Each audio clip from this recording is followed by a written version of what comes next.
하나님 성경 말씀을 하나님 말씀을 믿는 사람 아멘 하시길 바랍니다. 이때 목사를 통해서 말씀하는 하나님 말씀이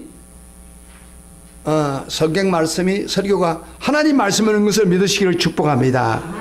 아멘. 이거 굉장히 중요한 원리입니다. 교회를 그리스도 몸이라고 하지요.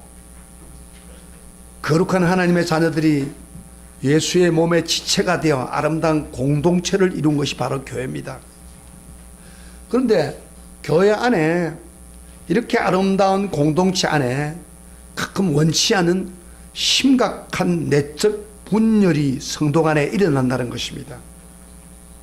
교회 안에서 이렇게 의견 대립이 생긴 후에 당이 갈라지고 나중에는 교회가 갈라지는 안타까움을 봅니다. 한국 교회사를 연구하는 어느 학자가 해방 후 70년 동안 해방 후 우리 교회가 70년 됐죠. 밖에 안 되는 한국 교회의 역사를 한마디로 이렇게 이야기합니다. 교회 분열사다. 그렇게 요약을 했습니다. 한국 교회가 왜 분열했느냐 하는 것을 연구해 보면은 해방 후 반세기 교회 역사를 거의 다 알 수 있다. 여러분, 이게 얼마나 수치스러운 이야기입니까?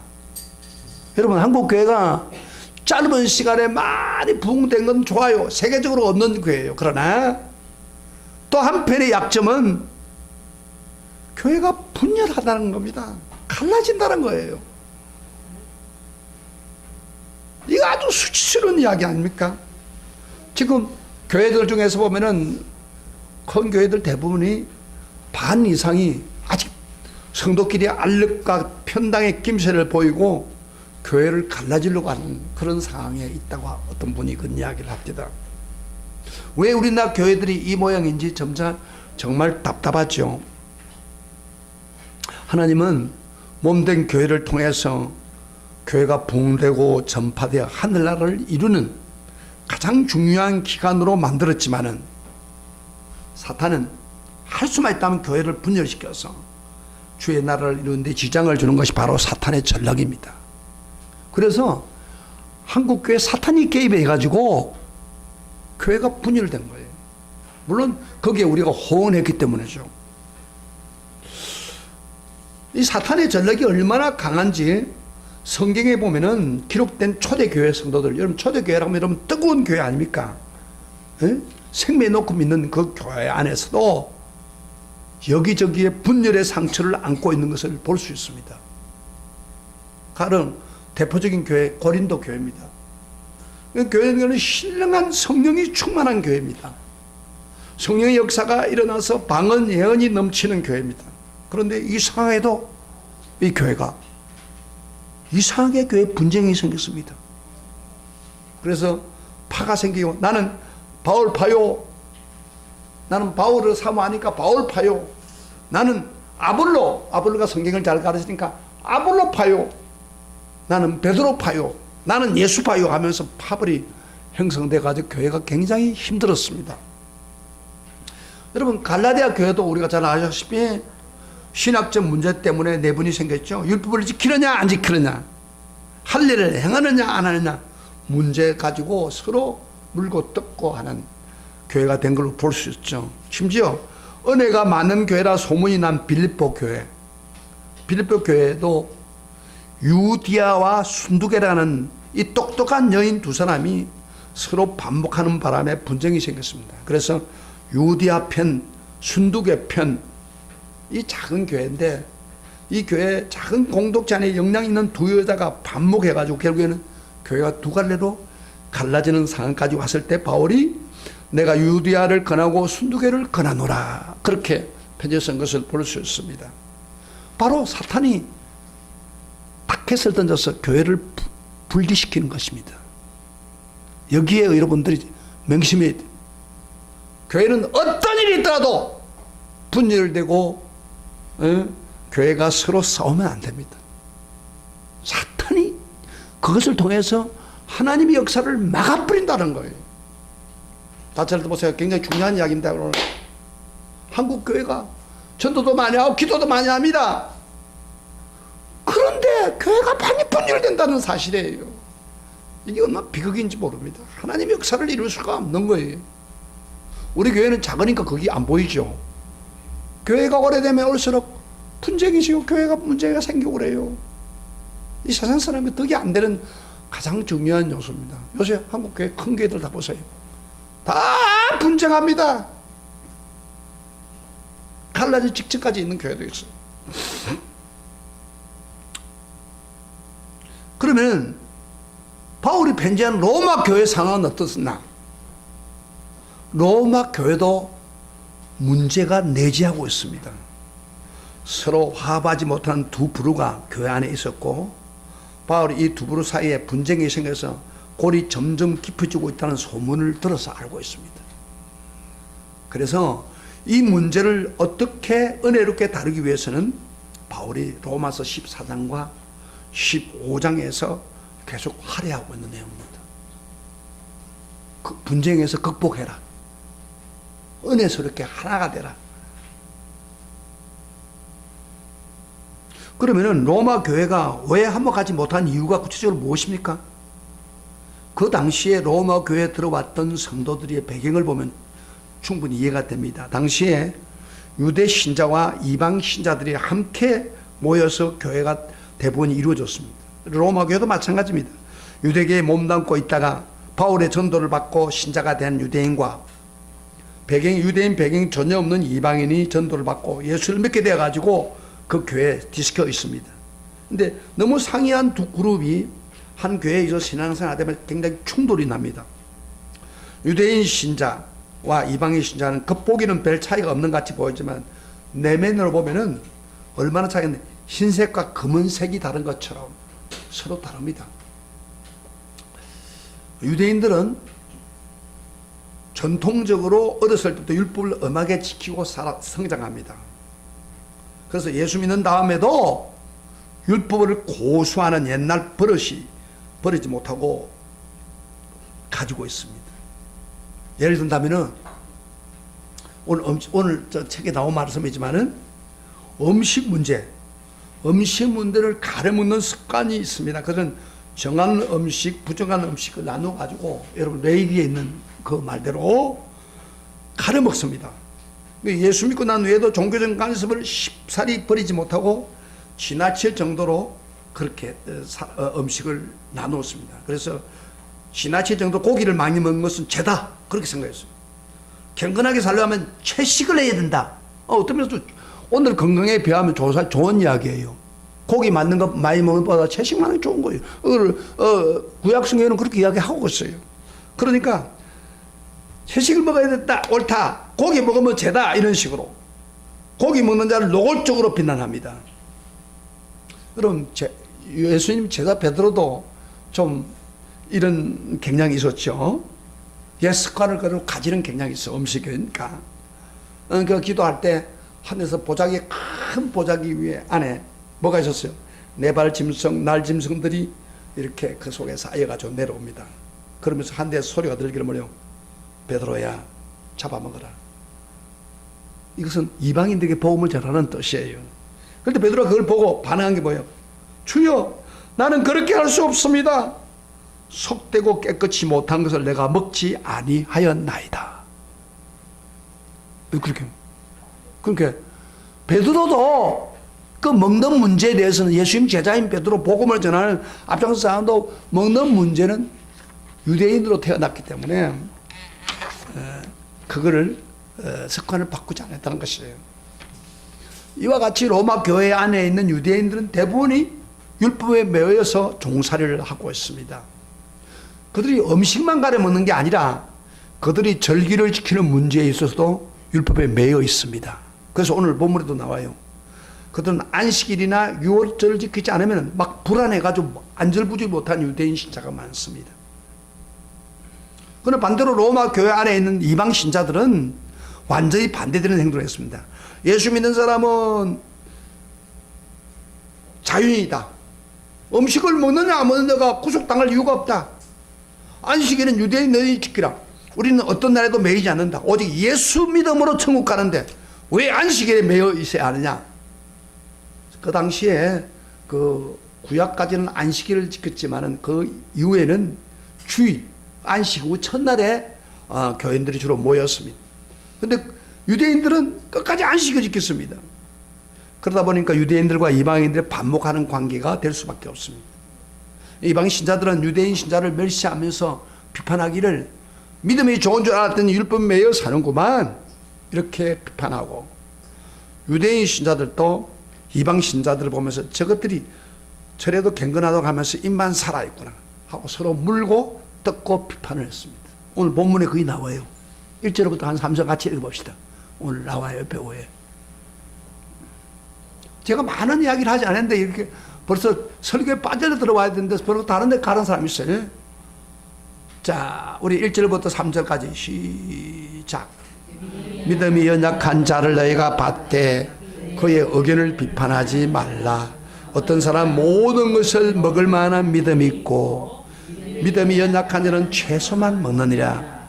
먹는 자는 먹지 않은 자를 업시키지 말고 먹지 않은 자는 먹는 자를 비판하지 말라. 이런 하나님이 글을 받았습니다.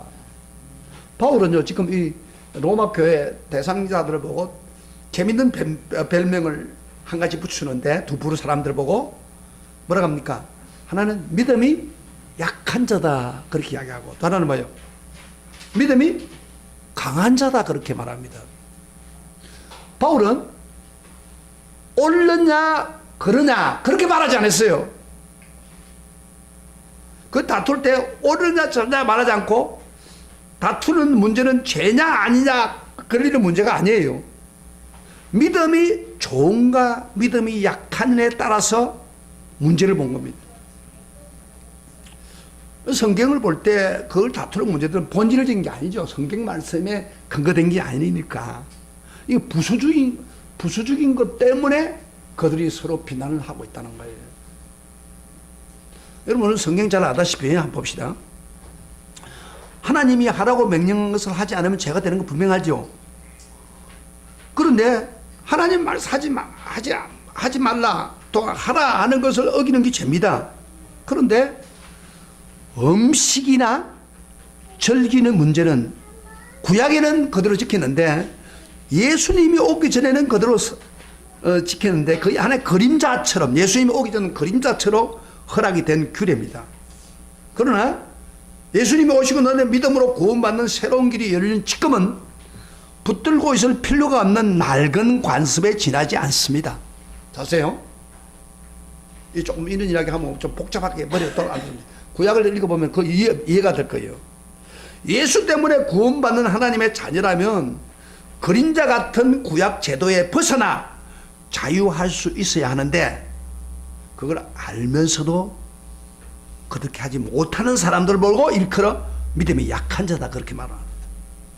그러니까 그림자 같은 구약의 절기 문제나 음식에 관습을 벗어나야 되는데 그걸 붙들고 있는 사람, 그게 믿음이 약한 자다. 근데 유대인의 과거의 습관을 못 버리는 믿음으로 믿음이 약하다고 할 수가 있죠.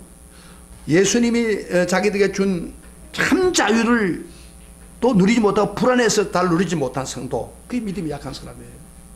오늘날도 우리 교회 안에서 보면요, 믿음이 약한 사람이 있어요. 그게 뭐냐면은 예수님 우리에게 구원을 주고 기쁨을 주고 축복을 줬는데 그 다른 것 때문에 걸려가지고 그걸 누리지 못하고 있는 게 믿음이 약한 자예요. 그러나 반대로 예수 안에서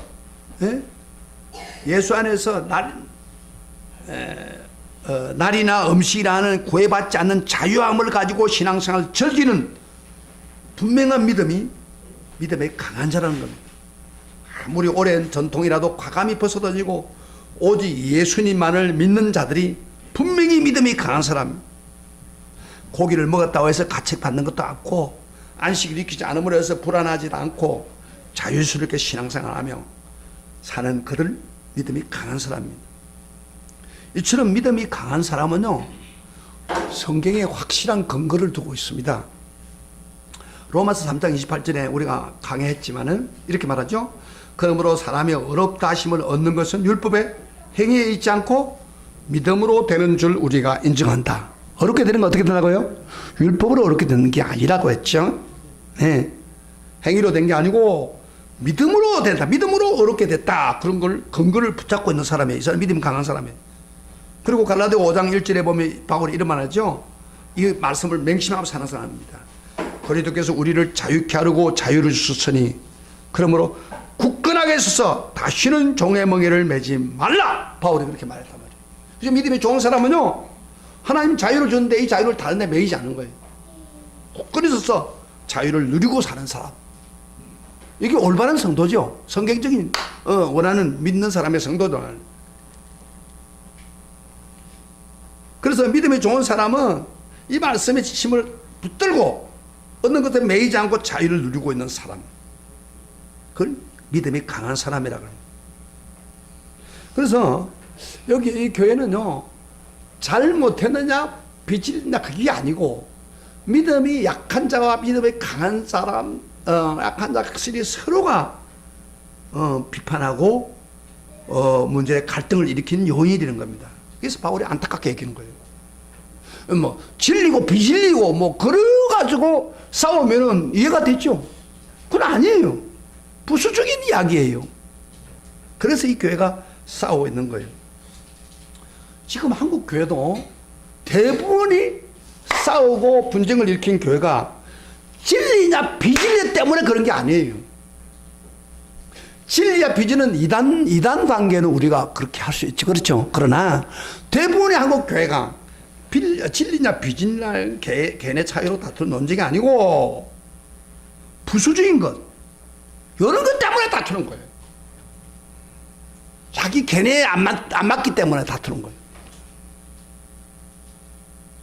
여러분 옛날에요, 지금 한국 교회 복음성가 제가 막 부르잖아요. 찬양할 때 아마 우리 교회 오면 복음성가 제가 몇 곡 부르고 부르잖아요. 아마 이렇게 고전적인 사람들은요, 아니 목사님 왜 이렇게 가사불러송 먼저 하나 이렇게 생각하는 사람도 있을 수 있어요. 그러나 지금은 많이 없어졌죠. 옛날에는 가사불송을 부르면요, 사탄의 노래라고 그래요. 사탄의 노래. 막 정지한 사람도 있어요. 그러니까 방법적인 차이죠. 진리냐 아니냐 문제가 아닌데 사탄의 소리 해가지고 막 반대하는 사람도 있었어요. 그런 거 가지고 논쟁하지 말라 그런 이야기입니다.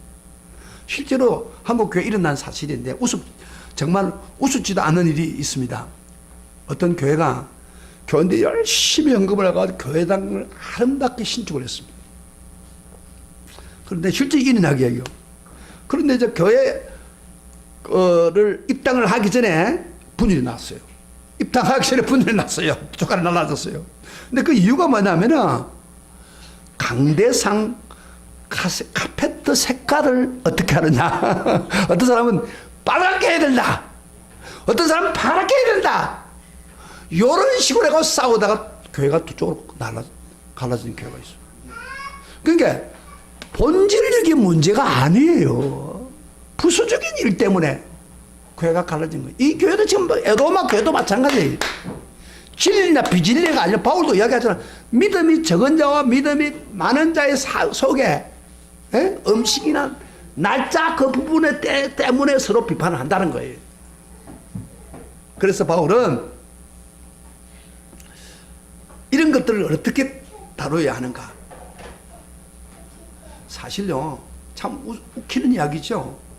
진짜 우리가 흥분해야 되고 비판하는 일은 어디에 있어야 됩니까? 진짜 우리가 흥분하고 꼭 해야 될 것은 복음을 어떻게 전할 것인가, 세계에서 그걸 어떻게 할 것인가, 어떻게 주님의 제자로 삼을까, 이 중요한 것에다가 흥분을 해야 되는데 중요하지 않은 부수적인 그런 것 때문에 주장을 하다가 교회가 갈라집니다. 이게 굉장히 잘못된 신앙의 그 베이스입니다. 그게. 자, 그러면 이런 것들을 우리가 어떻게 부수적인 것, 진리가 아닌 비진리가 아닌데 부수적인 문제 때문에 논쟁하고 있을 때 어떻게 하면 논쟁을 피할 수 있습니까? 자, 오늘 바울이 그걸 제시하고 있어요. 1절부터 3절까지 한번 다시 한번 봅시다. 오늘 다시 한번 보는데 여러분 찾아보세요. 대답을. 다시 한번 읽어봅시다. 읽어보세요. 해답을 찾아보세요. 시작. 믿음이 연약한 자를 너희가 받되 그의 의견을 비판하지 말라. 어떤 사람 모든 것을 먹을 만한 믿음이 있고 믿음이 연약한 자는 최소한 먹느니라. 먹는 자를 먹지 않은 자를 없이 여기지 말고 먹지 않은 자를 아는 자는 먹는 자를 비판하지 말라. 이런 하나님이 그를 받았습니다. 보세요. 아까 이야기했죠. 믿음이 약한 자는 채소만 먹었어요. 유대인들 중심으로. 그다음 믿음이 좋은 사람은 그건 상관이 없어요. 그런데 믿음이 약한 자를 너희가 믿음이 좋은 사람 보고 그의 의견을 비판하지 말라. 너희가 받되 그걸 받아들이야 이 말이야. 그리고 또 믿음이 좋은 사람, 믿음이 없는 사람도, 믿음이 적은 사람도 뭐요? 믿음이 많아서 음식을 문제가 없이 먹는 사람들고 비판하지 말라. 그러면서 하는 말이 여기 보세요. 이는 하나님이 그를 받았습니다. 따라합시다. 이는 하나님이 그를 받았었습니다. 무슨 말이냐면은 하나님이 받았다는 말이 무슨 이야기입니까? 하나님이 인정했다 그 말이에요. 신앙이 약하고 큰 것 상관없이 막 그렇게 생각하는 거 인정하고 있단 말이야. 하나님이 인정해 줬다 이 말이에요. 그런데 하나님이 인정해 주는데 너희들이 뭐 때문에 나서가지고 형제를 비판하느냐 그런 이야기예요. 하나님도요 유대인들이 내려와서 신앙생활 하면서 그걸 벗어나기가 힘든다는 것도 하나님 이해해요. 이방인들은 진짜 자유를 누리보니까 그런 거 상관없다고 생각하고 또 이해해요. 틀린 건 아니에요. 하나님도 그걸 인정해요. 그렇게 받아들인 거예요. 그 예민하지 않아요. 하나님 받았는데 너희들이 뭐 때문에 스스로 비판하느냐 그런 이야기지 그냥. 우리 교회가 싸우고 있을 때 대부분이 하나님 다 받아들이는데 왜 그러냐고 말이에요. 그 다음에 또 들어보세요. 우리가 상대방을 정말 비판하지 말아야 할 가장 중요한 이유는 4절에 이야기합니다. 4절 다 같이 봅시다. 시작. 남의 화인을 비판하는 너는 누구냐? 그가 서 있는 것이나 넘어지는 것이 자기 주인에게 있음에 그가 세움을 받으리니 이는 그를 세우는 권능이 주께 있습니다. 무슨 말입니까? 여러분요, 우리가 서로 행제를 비판하면은 누구를 비판한다고요? 주인이신 하나님을 비판하는 것이다. 주인이 알아서 하인을 뭐 세우든 안 세우든 주인을 세우는 권능이 주님에게 있는데 너가 왜 자기 은혜에 맞지 않다고 상대방을 비판하느냐? 책임은 주인이신 하나님이 책임질 건데 내가 왜 비판하느냐? 너희가 할 수 있는 것은 진리냐 아니냐를 집중하는 거다. 너희 의견에 맞지 않다고 비판하고 분쟁하지 말라. 오히려 그걸 용납하라. 그렇게 말합니다.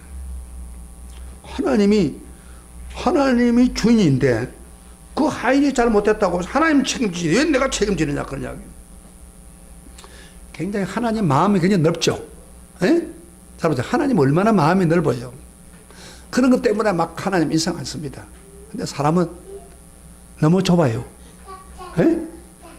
잘 들어요. 사람은 따라보다 사람은 너무 좁다. 하나님은 하늘처럼 마음이 넓은데 사람은 너무 좁다. 그래서 자기 하고 싶은 대로 안 하니까 비방하고 먹는다고 비방하고 안 먹는다고 비방하고 이래서는 안 된다는 거예요 지금. 자, 하나님 예수님 성경을 통해서 오늘 로마서 통해서 뭘 하는 길을 알겠죠. 이것만 우리가 맹세하면 많은 경우에 문제가 해결됩니다. 그러면서 바울이 어떻게 하라고 했습니까? 5절 봅시다. 5절 우리 같이 한번 읽어봅시다. 성경 5절 같이. 오늘 이게 좀 복잡한 설교예요. 이게 그 시리즈로 설교하기 때문에 내가 복잡한 설교도 해주는 거예요, 여러분요. 자, 5절에 어떤 사람 다 같이 시작. 어떤 사람은 이 날을 저 날보다도 낮게 여기고 어떤 사람은 모든 날을 같게 여기나니 각각 자기 마음으로 확정할지어다. 따라했다. 자기 마음으로 확정할지어다. 이게 무슨 이야기냐면요. 이렇게 말합니다. 자기 양심껏 마음으로 확정된 것을 행하면 된다 그런 이야기예요. 예를 들어서 뭐 고기를 먹고 안 먹고 나를 죽이고 이거는 자기 양심에 따라서 확정하면 된다 이 말이에요. 그러면은 무조건 자기 양심적으로 확정하면 됩니까? 하나님 상관도 없이 성도와 상관도 없이 양심적으로 하는 모든 걸 다 옳은 것입니까? 어떤 사람들은 이렇게 해요. 요새 그런 경우 있죠. 자기가 하면은 뭐고 남이 하면 뭐 이런 말 있잖아요. 요새 정치것들이 그래요. 자기가 하면 위대하고 남이 하면 비판이고. 요새 그 여건들이 옛날에 야당에서 했던 그 주장을 지금 이 주에 야당에서 주장합니다. 자기들이 그 잘못이라고 해도 자기들이 하고 있는 거예요. 그게 이렇게 해서는 안 된다. 그러면서 이제 굉장히 중요한 이야기입니다. 자기 마음이 확정하는데 반드시 마음으로 양심적으로 확정할 때는 뭘 하냐면요, 하나님과 사람을 생각하고 양심적으로 해야 된다는 겁니다. 자기 이기적인 중심으로 하면 안 된다. 그러면서 바울이 이쯤에서 한 걸음 더 나아가서 우리 신앙이 기본적인 원칙을 가지고 양심을 따라 확정해야 된다는 겁니다. 무슨 말이냐면 기초적인 신앙, 기본적인 신앙에 대해서 바울이 지금 제시를 하고 있는 거예요. 이 교회가 문제가 생긴 것은 기초적인 신앙이든지 기본적인 신앙이 안 됐기 때문이다 하는 것을 바울이 지금 이야기를 하고 있는 거예요. 여러분, 우리가 건강하려면 어떻게 하면 건강합니까? 에? 기초 신앙, 기본적인 신앙, 음식 잘 먹고 운동 잘하고 평소에 이런 사람은 감기가 와도 금방 떠나갑니다. 그런데요, 기초적인 신앙 자체가 안 되면 어떻게 돼요? 금방 병에 걸려가지고 오래 가는 거예요. 또 힘들고. 그럼 병이 많이 걸릴 수 있는 가능성이 기초 체력, 기본적인 체력. 신앙도 꼭 마찬가지예요. 신앙도요, 기본적인 믿음이, 기초적인 믿음이 확실해야 된다는 것을 바울이 지금 진전하고 있는 거예요, 지금.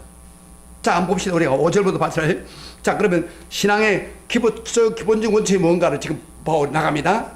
동기와 목적이 무엇인가를 이야기합니다. 5절부터 8절까지 한번 읽어봅시다. 읽어보면서 한번 찾아봐요, 여러분요. 바울이 지금 어떻게 말을 진전하고 있는 걸 보고 있습니다.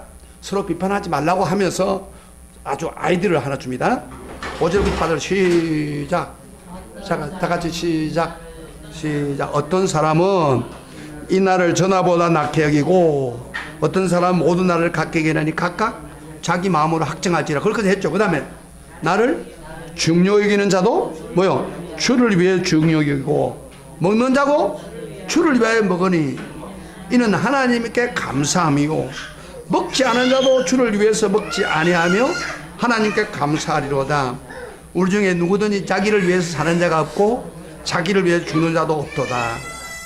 우리가 살아도 주를 위해 살고 죽어도 주를 위하여 죽나니 그러므로 사나 죽으나 우리가 주의 것이로다. 자, 여기 보세요. 왜 바울이 이 이야기를 하다가 서로 비판하지 말라, 받아들이라 그래 놓고 양심대로 해라 그러면서 이 말을 지금 하고 있습니까? 이게 우리가 이거 알아야 돼요. 이게 우리가 알아야 성경의 흐름을 알고 있는 거예요. 여기 재밌는 것은 여기서 5절부터 8절까지를 계속해서 나오는 낱말 하나 있죠. 뭐요?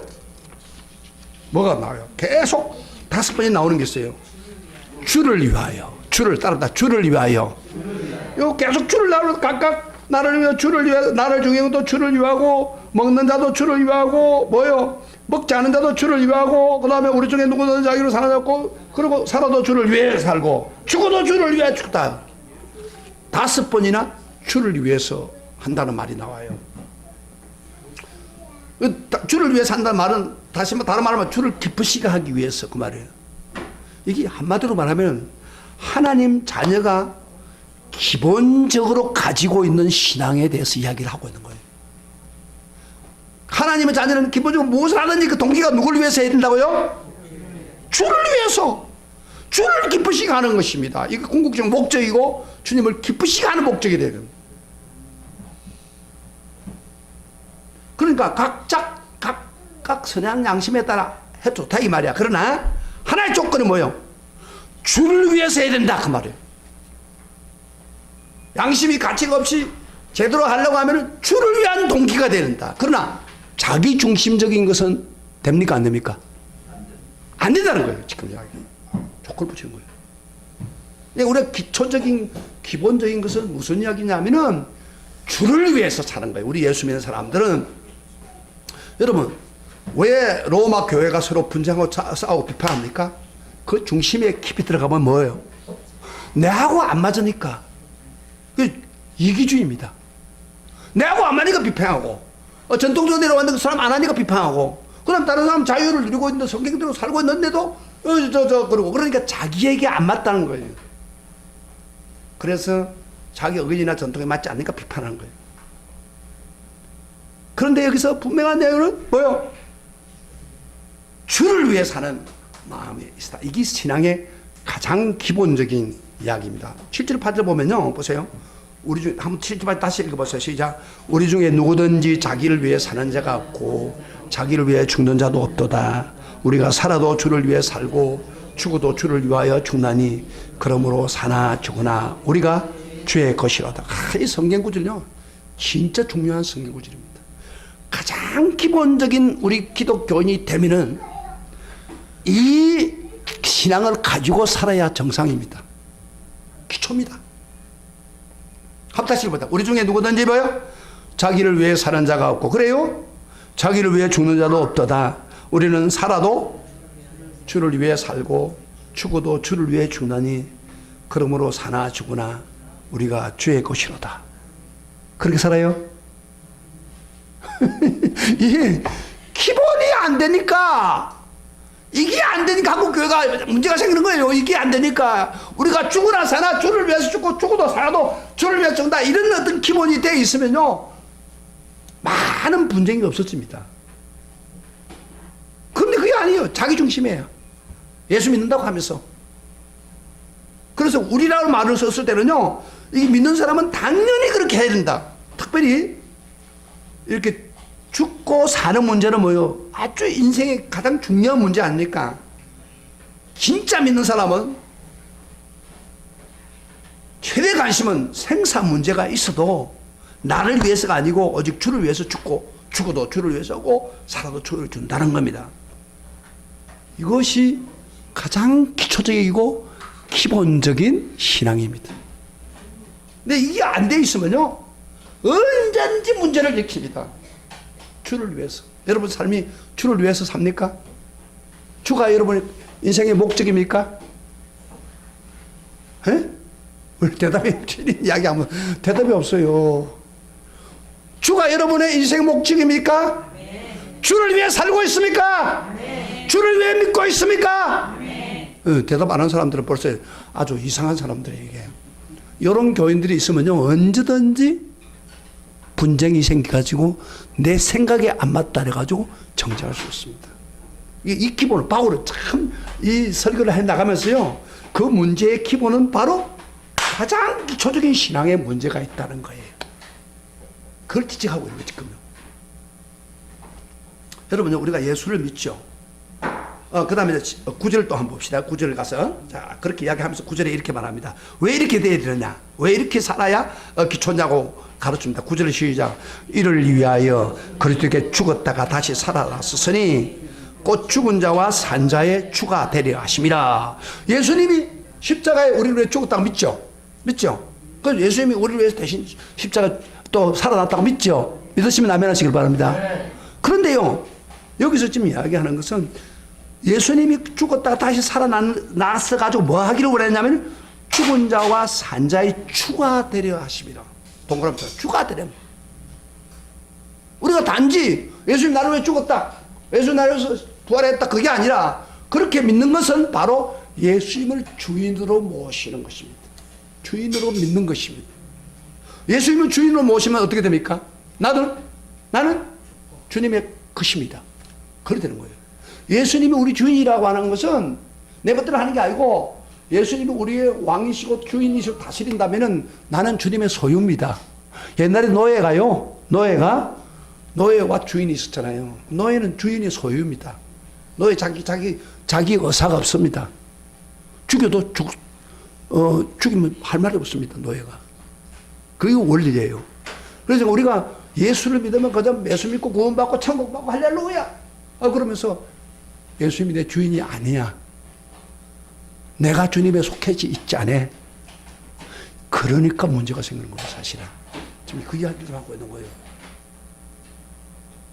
그래서 우리 성도들은요 기본적인 신앙 우리가 잘 알아서 갈라디아 2장 20절 여러분 아죠? 다 째어봅시다. 시작. 내가 그리스도와 함께 십자가에 못 박혀나니 그러므로 이제는 내가 사는 것이 아니요 오직 내 안에 그리스도께서 사신 것이라. 이제 내가 육체 가운데 사는 것은 나를 사랑하사 나를 위하여 자기 자신을 버리신 하나님의 아들을 믿는 믿음에 사는 것이다. 이게 가장 예수님을 주님으로 고백하고 사는 사람의 삶의 태도입니다.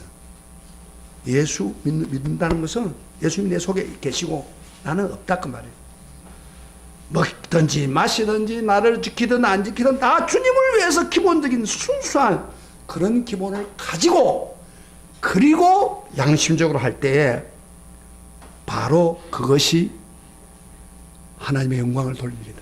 그래서 이걸 양심, 성도의 기본적인 양심 선언문이라고 합니다. 기본적인 신앙을 가지고 올바른 양심을 가지고 신앙생활을 한다면은 하나님은 그것을 다 받아들였다 이 말이에요. 마음의 확증해도 상관없다고 말이에요. 양심이 그래도 상관없다고 이야기해요. 왜? 주를 위한 거니까. 그러나 주를 위한 게 아니고 내가 중심이 되는 그런 신앙에서 아주 벗지 못한다면은 언제든지 교회는 갈라질 수 있습니다. 대부분의 교회 잘 보세요. 다 그래요. 고린도 교회 예를 들어서 고린도 교회가 나는 바울파다. 성령 충만했지만 나는 아볼로파다. 베드로파. 이거 뭐예요? 저 자기 중심이에요. 나는 바울이 좋더라. 나는 아볼로가 좋더라. 나는 베드로가 좋더라. 이런 식으로 하는 게 뭐예요? 그래서 분쟁이 생긴 거고, 그 다음에 우리가 잘 아는 빌립보 교회도 유오디아, 순두계 두 여자가 갈등할 때 하나 속하 이런 거예요. 그래서 전부 자기 중심이에요. 자기 중심적인 교회는 반드시 문제가 생깁니다. 그러나 우리가 주를 위해서 산다. 정말 순수하게. 그렇게 되면 주님 앞에 우리가 인정받고 그렇게 양심적으로 살면은 문제는 없어진다는 겁니다. 바울이 지금. 그러면서 마지막으로 한마디 하고 말씀 마칩니다. 우리 봅시다. 우리가 어떻게 살았던 어떤 양심으로 살았던 우리 행동 하나하나가 반드시 하나님 앞에서 결과를 보겠다는 겁니다. 무슨 말이에요? 10절부터 12절까지 알겠다. 바울이 이거 지금 하고 마침 10절부터 12절 다 같이 시작. 내가 어찌하여 내 행죄를 비판하느냐? 어찌하여 내 행죄를 의심여기느냐? 우리가 다 하나님 뭐요? 심판대 앞에 서리라. 기록되었으되 주께서 이르시되 내가 살았노니 모든 무릎이 내게 꿇을 것이요 모든 해가 하나님께 자백하리라 하였느니라. 이러므로 각 사람이 자기 일을 하나님께 직구하리라. 아니 무슨 말이에요? 여러분요, 우리가 주를 위해서 정말 양심적으로 사는 구별하는 가장 중요한 순간이 하나님이 심판대 가면 자연히 드러난다 그 말은. 심판대 무릎을 꿇고 내 해가 하나님께 자백한다. 여기 직구한다는 말이 참 무슨 말이에요? 직구한다. 직구하는 직접 있는 그대로 조금 더 숨기지 않고 고백한다는 거예요. 이 세상에서는 어때요? 검사한테 가면 직구합니까? 안 합니까? 어떻게 하면 숨기죠? 이렇게. 그러다가 이제 이렇게 그 여러 가지 조건이 드러나면 할 수 없지. 고백하지요. 그러나 하나님 앞에 딱 가면요. 하나님 앞에 딱 서면 하나님은 미래, 과거를 다 아시기 때문에 딱 서면은 우리 입에서 지었던 거 다 솔직하게 할 수밖에 없는 거예요. 솔직하게 주님 내가 그랬습니다. 주님 내가 비판했습니다. 주님 내가 주일날 예배 드리면서 조롱했습니다. 주님 내가 주님을 위해 한다면서 헌금 드린다면서 떼먹었습니다. 내가 이렇게 저 성도를 비방했습니다. 다 솔직하게 직구하는 거예요. 이 무서운 거예요. 이제 제일 무서워요. 목사님일 수도요. 교인들을 뭐 가까이 안 볼 수도 있어요. 안 보고 적당히 할 수도 있는 길이 있어요. 그러나 목사는 내가 이 제일 겁이 난 거예요. 내가 하나님 앞에 직구하는데 하나님 나 쳐다보고 있는데 내가 마지막 날 하나님 직구할 건데 이런 자세를 가지고 살면은 함부로 살 수 있어요? 함부로 살 수 있어요? No, 못 삽니다. 그래서 우리가 가장 바울이 지금 아주 그 비평에 대한 그 비난에 대한 이야기를 풀어나가면서 바울은 지금 너희들의 신앙이 가장 기초적인 신앙이 안 돼 있다. 주를 위해서 사는 삶이 잘 안 돼 있다. 그래서 주를 위해 죽고 주를 위해 사는, 그리고 반드시 그 결과는 어떻게 본다고요? 하나님 나라에서 보게 된다. 직구하면서 본다. 여러분 하나님 앞에 나가면 다 드러납니다. 성경은 우리가 직구만 할 뿐 아니라 객관적으로 우리의 삶을 다 기록했던 책이 있다고 했습니다. 그래서 여러분요, 주일날 예배 오는 거 적당히 오고, 교회 늦게 오고, 또 설교 제대로 안 듣고, 이렇게, 이거 다 하나님 알아요. 그러면 하나님 다 드러날 거예요, 다 드러날 거예요. 다 드러날 건데 뭘 그래 속여요. 이런 자세를 가지고 사는 사람은 저 사람이 나에게 안 맞다고 해서 진리냐 비진리가 아닌 것을 비방할 수 있겠습니까? 비판합니다. 할 수 없어요. 비방해가지고 분쟁이 생기더라도 어떻게 돼요? 빨리 수습하려고 하는 경향이 생기잖아요. 그렇잖아요. 실질적으로 이제 좀 수치스러운 이야기 제가 여러분에게 한번 알려드릴게요. 우리 합동측인데, 제가 합동측인데, 우리 합동측 아주 수치스러운 일이 있어요.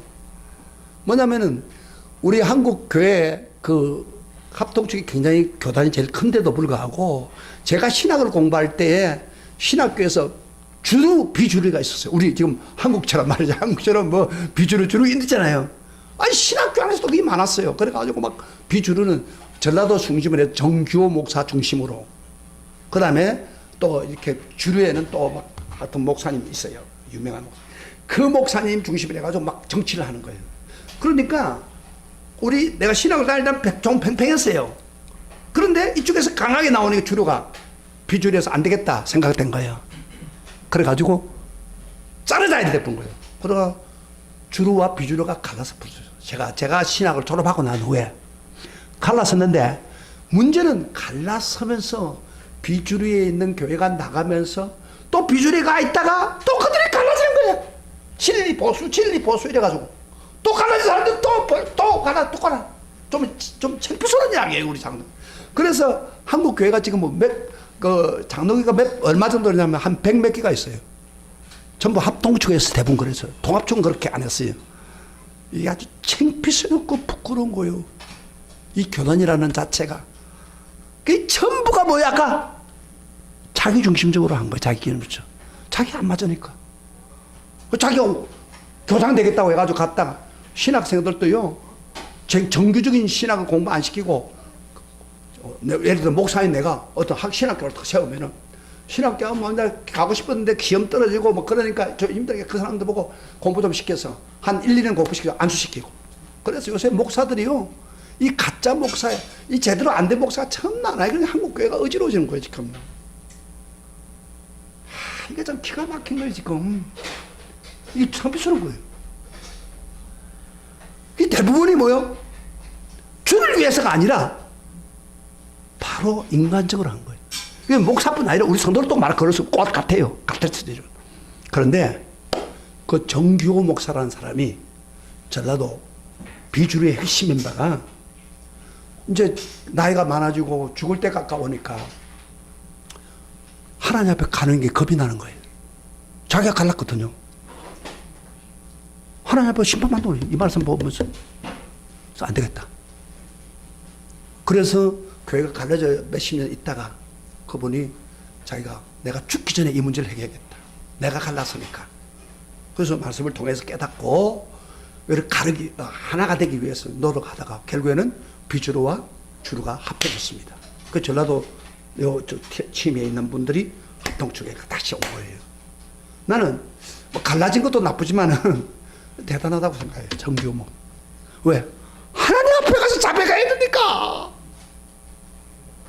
함부로 할 수 없잖아요. 여러분 중에서 그런 사람이 있을지도 몰라요. 혹시 하나님 뜻대로 멋대로 산다가 좋아요. 그까지 했다 합시다. 그럼 이제 하나님 앞에 놓고 뭘 해야 돼요? 해야 돼요. 하나님 앞에 자복할 건데 어떻게 해야 돼요? 하야를 해야 돼요. 풀어야 돼. 그리고 잘못했으면 회개해야 돼. 고쳐야 돼. 그 정규 목사 그러다가 죽었어요. 죽었는데 지금도 우리 내리 속에 대단하다. 그 조단한 결단입니다. 그게 모든 걸 내려놓고 한 거예요. 그래서 한국 교회 그런 정신이 필요하다고 생각해요. 이런 정신. 우리나라도 그러잖아요. 주류나 비주류 있잖아요. 나라를 위한 그런 진정한 중심의 마음이라면 하나가 될 수 있습니다. 그게 아니에요. 전부 대부분이 자기 이권, 자기 이익에 관계돼요. 우리 성도들 그렇게 하면 안 됩니다. 저 바울이 정말 너희들이 바로 서려면 어떻게 하라고요? 기본적인 신앙부터 주를 위해 사는 그것부터 정리해라. 반드시 그 일에 대해서 대가를 지불할 거다. 못을 딱 박아놓는 거예요. 바울은 아주 설무시하게 나가다가 신앙생활을 확실하게 다잡고 있는 거예요. 할렐루야. 멋있죠? 그러면 읽으면 몰라요, 이게. 이런 말씀. 바울은 너희들 기본적인 신앙부터 중요하다. 반드시 신앙에 대해서 대가를 지불한다. 하나님 앞에 가기 때문에. 네, 그래서 우리가 이 말씀을 생각하면서 정말 주님을 기쁘시게 하고 어떤 일이 있어도 갈라서지 말고 불평하지 말고 하나님 영광을 위해 사는 사람 되기를 바랍니다. 그래서 아까 양심적인 기본적인 양심 뭐라고 했어요? 우리 믿는 사람들은 내가 그리스도와 함께 십자가에 못 박아니 갈라디아서 2장 20절 굉장히 중요한 말씀입니다. 이걸 잘 안 돼도 자꾸 외우고 자꾸 찬양 부르면서 내가 그리스도와 함께 십자가에 못 박아 죽었다. 내 소에 그리스도다. 예수님이 내 주인이다. 이걸 자꾸 인정하시고 풀어나가야 돼. 우리 다 같이 일어나시기를 바랍니다.